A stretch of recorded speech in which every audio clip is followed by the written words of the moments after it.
بسم اللہ الرحمن الرحیم۔ قضا نماز کب پڑھے؟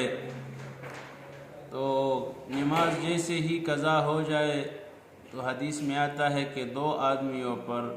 گناہ نہیں ہے اگر اس سے نماز قضا ہو جائے۔ مثال کے طور پر ایک آدمی من نام او نسیہ، ایک آدمی نماز کو بھول گئے، ایک ایسے مصروف کام میں مصروف ہو گئے کہ بالکل نماز پڑھنا ہی بھول گئے، یا وہ نام سو کر رہ گئے، کسی نے جگایا نہیں، تو پھر جب جاگ جائے تو فوراً قضا پڑھے، اور جیسے نماز یاد آ جائے فوراً قضا پڑھ لے۔ یہ نہیں کہ چلو پھر جمعے کے دن پڑھ لیں گے یا فجر کی نماز کو عشاء کے ساتھ یا مغرب یا ظہر کے وقت، نہیں،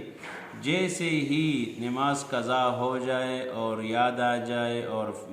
موقع ملے فوراً، مکروہ وقت کے علاوہ باقی ہر وقت میں قضا نماز آپ پڑھ سکتے ہیں۔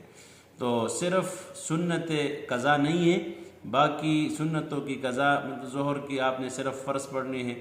مغرب کی صرف آپ نے 3 رکعت پڑھنی ہے، عشاء کی نماز قضا ہو گئی تو صرف آپ